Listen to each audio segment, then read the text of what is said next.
BFG Chapter 22, The Author.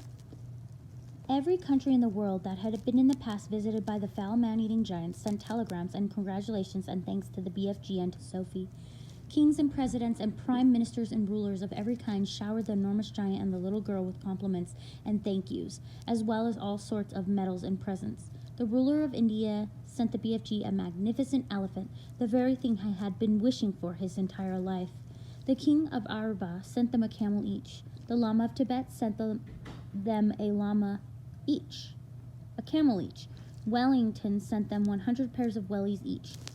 Panama sent them beautiful hats. The king of Sweden sent them barrels of sweets and sour pork. Jersey sent them pullovers. There was no end to the gratitude of the world. The queen herself gave orders that a special house with tremendous high ceilings and enormous doors should immediately be built in the Windsor Great Park, next to her own castle, for the BFG to live in, and a pretty little cottage was put up next door for Sophie. The BFG's house was to have a special dream storing room with hundreds of shelves in it where he could put his beloved bottles. What is more, he was given a title of the Royal Dream Blower.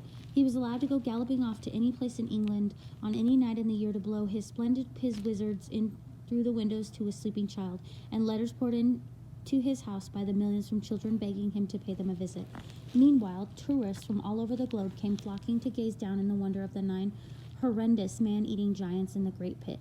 They came especially at feeding time, when the snozzcomers were being thrown down to them by the keeper, and it was a pleasure to listen to the howls and growls of the horror coming from the pit as the giants began to chew up the filthsome vegetable on earth.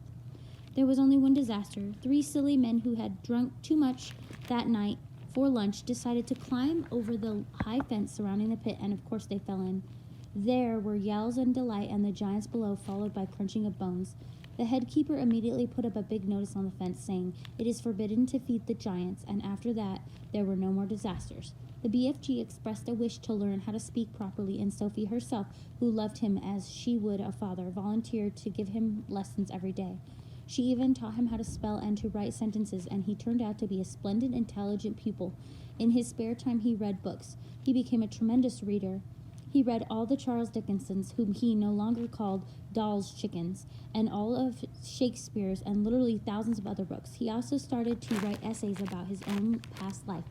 When Sophie read some of them, she said, "They are very good. I think perhaps one day we could be a real writer." "Oh, I would love that," cried the BFG. "Do you think I could?" "I know you could," Sophie said. "Why don't you start by writing a book about you and me?" "Very well," said the BFG. "I'll give it a try." So he did.